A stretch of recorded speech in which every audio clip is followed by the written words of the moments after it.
ভাইয়ের কাছে ভাই নিরাপদ না। ভিডিওটা একটু লক্ষ্য করে দেখুন। সুজনা লাগা মারছে। যাই তো কি সুজন আর কি করছে? আচ্ছা ওই ডাক্তারের কাছে লয়ে যাও, ডাক্তারের কাছে লয়ে যাও, সুস্থ হইব নে। আরে কি দিয়া মারছ? এই যে করতেছ বেন্দা, কি করছ? কত ঠিক আছে চাকু দিয়া কি লাগা মারছ? চাকু দিয়া মারছ, চাকু দিয়া। জানো কৌশল আরে ডাক্তারের কাছে লয়ে যাও, ভাই না ডাক্তারের কাছে লয়ে যাও, ভাই। আপন ভাইকে ইতালিতে নিয়ে গিয়েছে, এরপরে আবার ভাইকে মেরে তারপর পরিবার পরিজনকে ভিডিও কলে সেটা আবার দেখাচ্ছে। কতটা উগ্র, কতটা বিকৃত মস্তিষ্ক আমাদের।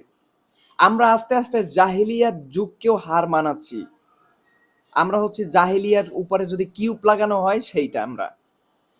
তো কি অপরাধ ছিল ভাইয়ের, কি দোষ ছিল ভাইয়ের? সম্ভব্য আমি যতটুকু জানতে পেরেছি, এই বড় ভাই নাকি দ্বিতীয় আর একটা বিয়ে করতে চাইছে, ছোট ভাই সেটা নিষেধ করছে বা বাধা প্রদান করেছে। এইটাই ছিল ছোট ভাইয়ের অপরাধ। সেই অপরাধের কারণে ভাইকে দুনিয়া থেকে বিদায় করে দিয়েছে। আমরা কতটা ভয়ঙ্কর, কতটা নৃশংস, কতটা জঘন্য, কতটা পাশবিক, কতটা অমানবিক হতে পারি আমরা দিনকে দিন, এবং হচ্ছি।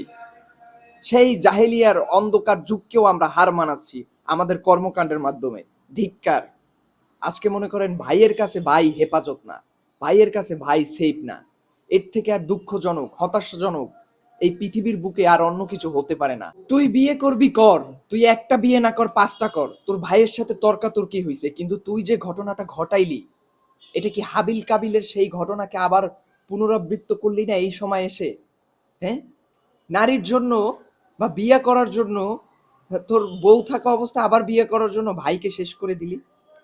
এতটা জঘন্য কিভাবে মানুষ হতে পারে? মানুষের মস্তিষ্ক কতটা বিকৃত হলে, কতটা ভোঁতা হলে এই ধরনের কার্যক্রম করতে পারে? আমাদের সমাজে এই ধরনের ঘটনা একটা দুইটা ঘটে না, এই ধরনের এখন বর্তমানে হর হামেশা ঘটতে থাকে।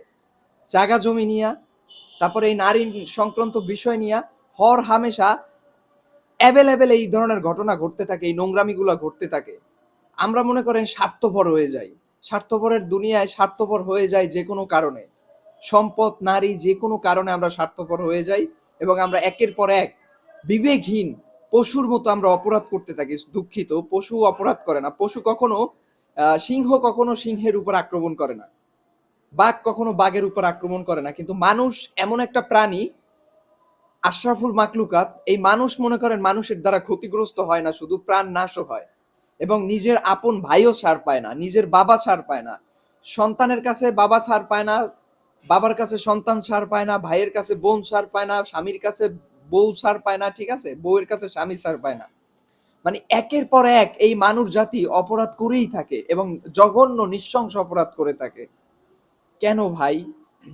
আমরা তো আশরাফুল মাকলুকাত, আল্লাহর সৃষ্টির সেরা জীব।